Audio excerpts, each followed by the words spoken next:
Pues sí, celebrando un 8 de marzo más, Día Internacional de la Mujer. Esto que tiene muchos años ya celebrándose, aunque increíblemente declarado oficial por la ONU, lleva desde 1975. Increíble que hasta en ese entonces se declaró oficialmente. Digo, para nuestra generación, quiero decir, imagínense las nuevas, lo que han de pensar al respecto. Bueno, esto se ideó y como bien por ahí escuchaba yo decir en los noticieros, no se trata de celebrar o de festejar, se trata de conmemorar, se trata de recordar y no perder el objetivo, se trata de concientizar sobre la importancia de proteger los derechos y la igualdad de las mujeres y garantizar el potencial. Miren, haciendo un poco de memoria histórica, esto tiene que ver con las huelgas que empezaron las textileras en Occidente. Y estamos hablando que han sucedido muchos eventos al respecto, pero uno que fue muy particular y muy memorable fue el de 1911, de un 25 de marzo. Esto donde más de 130 mujeres murieron, entiendo, en una textilera, si no mal recuerdo, en Nueva York, en una fábrica, donde se manifestó después de todo esto que aconteció, que si no mal recuerdo también, pues no se murieron como tal, sino las encerraron. Pero esto por todo lo que habían manifestado, ¿no? Porque se estaban ya rebelando, porque eran mujeres inmigrantes en la mayoría, mujeres muy pobres, donde trabajaban en condiciones deleznables, verdaderamente, donde empezaron a hacer movimientos en esas épocas ya sobre derechos de la maternidad, apoyos que se requerían, porque imagínense trabajando miles de horas adentro, había obviamente madres solteras desde que la historia es historia, en fin, entonces estamos hablando de 1911, esa sí me la creo. Y lo oficializan hasta 1975, y nada más. Vamos a paso no de tortuga. Estamos en pañales, no bueno, ¿cómo lo explicamos? Y obviamente dependiendo de cada país. Pero luego de repente la sociedad es el primer enemigo ante todos estos procesos de evolución. Y eso da mucha pena, mucha tristeza. ¿Desde cuándo se habla o le habla una mujer a otra de tener mayor confianza en sí misma, de no dejarse manipular, de saber su derecho y cuánto vale?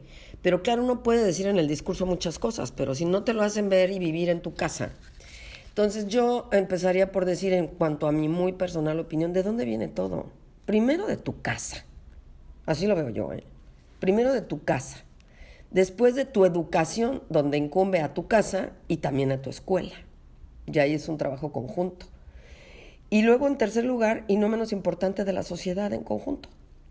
Lo que decíamos al inicio, si la sociedad es la primera que rechaza, si la sociedad es la primera que diferencia, si la sociedad es la primera que denosta a la mujer, si en tu propia casa tu padre, tu hermano te dice atiende a tu hermano, pues ¿de qué estamos hablando? Creo sinceramente que la solución viene de que se empiece a educar a cualquier infante, fíjense cómo lo estoy diciendo, a cualquier infante que nazca con cualquier sexo, que no tiene nada que ver si el día de mañana, si en su despertar se da cuenta que es de la comunidad LGBT, que es mujer o que es hombre y es trans y al final acaba siendo una mujer o viceversa, que eso no importe, que eso no afecte. Hablemos de seres humanos que tienen que ser educados y garantizados de la misma forma.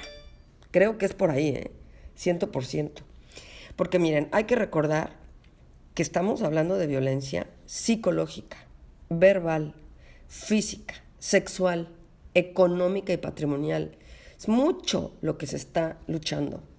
Y ahí les va. Por ejemplo, hablando de la violencia psicológica, sin duda es de las más comunes.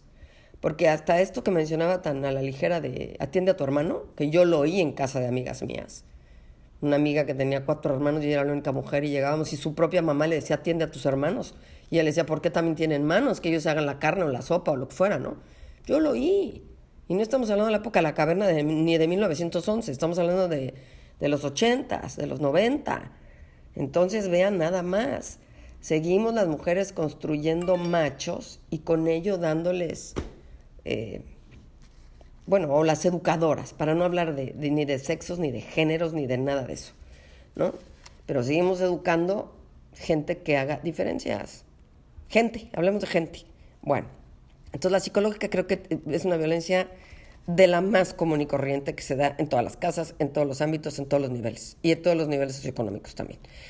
Bueno, la verbal, que ¿quién no la? Yo creo que esta la hemos vivido todas, todos y todes, porque hasta los hombres, ¿no? ¿Quién no ha escuchado a alguien que te gritonea en la calle y te dice alguna vulgaridad espantosa, prosaica y espantosa que te tienes que tragar porque vienes caminando y porque enfrente de, no sé, vas caminando y te gritan cosas y te dicen cosas, ¿no? Tremendo. Luego la física y la sexual, yo diría que la sexual estamos también todas expuestas y todas la hemos vivido. ¿Por qué lo digo? Porque la física necesariamente te tuvieron que haber tocado. Afortunadamente yo no la he vivido. Dicen que estamos hablando de 40 millones de mujeres, no sé cuántas, ya ni importan los números. De repente ya parece maquinita de Las Vegas nada más. Tiling, tiling, tiling, tiling, tiling. No, como si fuéramos números. La sexual yo digo, ¿por qué todas? Porque simplemente una proposición o una insinuación es una violencia sexual. Y eso yo lo he vivido muchas veces. Y seguramente todas las que me están escuchando, algún día alguien les ha propuesto, les ha dicho o les ha insinuado algo incorrecto. Y eso es violencia sexual también. La económica y la patrimonial, de una vez lo digo, me parece inexplicable.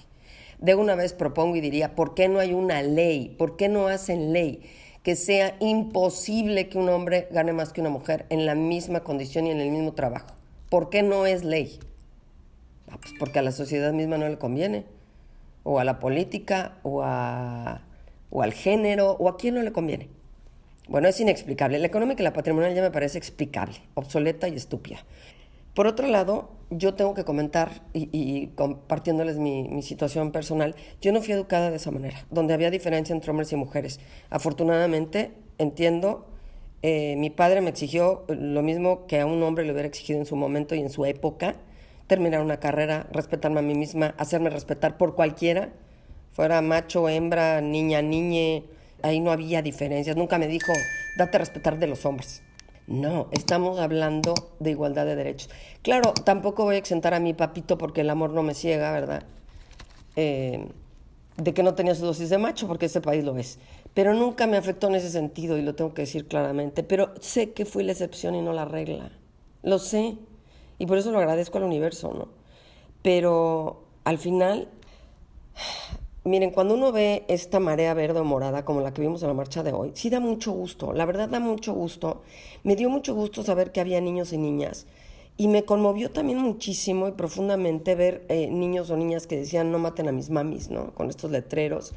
Porque hoy tenemos que agregarle, además a toda esta violencia de la que he hablado ya, psicológica, verbal, física, económica, etcétera, la feminicida, la de desaparecidas. Es tremendo que México tenga, creo que es el número 1 en feminicidios. No se puede matar mujeres simplemente por la debilidad física o vulnerabilidad física. Ese es el criterio por el cual se mueren más mujeres que hombres. Bueno, no se mueren, las matan. Bueno, y transgéneros ni decimos, ¿verdad? O sea, ellas doblemente lo viven, ¿no? Por mujer y por transgénero. O sea, no se puede. No se puede, no se debe, por la debilidad física y la vulnerabilidad física. Es la única razón. ¿Y por qué? También lo tengo que decir. Porque ¿dónde están nuestros hombres? Esos que son la mayoría y que no piensan de esta forma. Es una lucha, en mi criterio muy personal, insisto, que debe ser compartida entre hombres y mujeres. A mí me gustaría ver en la marcha de las mujeres más hombres. Entiendo que en muchos sectores de estas marchas no los dejan incluirse, está bien, es válido, también lo comparto, pero también en otras áreas de esta misma marcha debiesen ir mujeres con padres, mujeres con hermanos, mujeres con hijos, mujeres con niños. ¿Por qué no? Porque es una lucha que socialmente será importante enfrentar en conjunto. Creo que eso daría muchísima fuerza.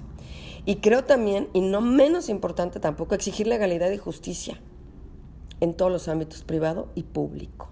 ¿Dónde está la legalidad y la justicia? Aguas con esto, Tiene que ser un objetivo común de la sociedad.